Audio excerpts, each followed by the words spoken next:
Vicky pros கோச்சார prediction தோழ தோழிகளுக்கு அன்பு வணக்கங்கள். மேஷராசிக்காரங்களுக்கு ஏப்ரல் 27ஆம் தேதியிலிருந்து மே 3ஆம் தேதி வரைக்கும் எந்த மாதிரியான கோச்சார நிலைகள் 2026ல இருக்கு அப்படின்னு பார்த்தீங்கன்னா, This is fabulous Aragaja oil. It keeps you energized, positive and spiritually connected all day. It creates a divine aura around you and brings a natural, attractive presence wherever you go.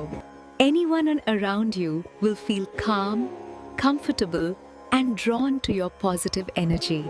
Use fabulous Aragaja oil in diffusers, during rituals, or apply it for a sacred and divine experience. ராசியில 5ஆம் அதிபதி உச்ச ஸ்தான வலிமை பெற்று இருக்கிறது ஒரு நல்ல தன்மைங்க.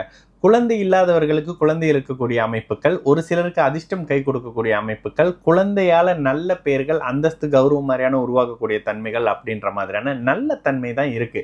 12ஆம் இடத்துல ராசிநாதன் சற்று பாபத்துவ நிலையில இருந்தாலும் கூட இந்த வாரத்துல வளர்பிறை சந்திரன் உங்களுக்கு 5, 6, 7ஆம் இடத்தோட வரும் பொழுது சந்திரனுடைய அதியோகத்திலையும் சந்திரனுடைய பார்வையிலையும் தொடர்ச்சியாக இருக்கக்கூடிய நிலைமைகள்ல ராசிநாதனும் ராசியும் வந்துடுறது மிகப்பெரிய நல்ல விஷயம்.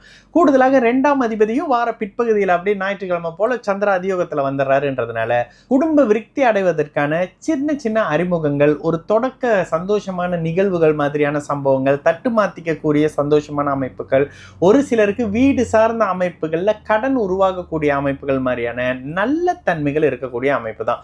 இளைய பருவத்தினர்களுக்கு மட்டும் இந்த 12ஆம் இடத்தினுடைய முதல் நிலை பாபத்துவ அமைப்புகள், வண்டி வாகன அமைப்புகள்ல காயம் வர்றது, சிராய்ப்பு வர்றது மாதிரியான விஷயங்கள், ஒரு சிலருக்கு சுடுநீர் வெந்நீர் மாதிரியான அமைப்புகள்ல ஏதாவது சின்ன சின்ன கெடுபதல் அமைப்புகள், கெட்டது நடந்து ஹாஸ்பிட்டல் போயிட்டு வர்ற மாதிரியான ஏதாவது விஷயங்கள் நடந்தாலும் கூட பெரிய அளவுக்கு பாதகம் இல்லாத நிலையில வார பிற்பகுதியில ஒளியான சந்திரன், சித்ரா பௌர்ணமி இந்த வாரத்துல தானே வருது, இந்த அமைப்புகள் இருக்கக்கூடிய ஒளியான நிலையில இருக்கக்கூடிய சந்திரன் ராசியை தொடர்பு கொள்றது மிகப்பெரிய நல்ல தன்மைகள். 4ஆம் அதிபதி 7ஆம் இடத்துல இருக்கிறது விட்டு போன படிப்பை மீண்டும் தொடரக்கூடிய அமைப்புகள்ன்ற மாதிரியான பட்ட படிப்பு சார்ந்த அத்தனைகளிலும் நல்ல இனிய அமைப்புகள் இருக்கக்கூடிய ஒரு நல்ல வாரம்ங்க மேஷ ராசிக்காரர்களுக்கு இந்த மே தொடக்க வாரம்.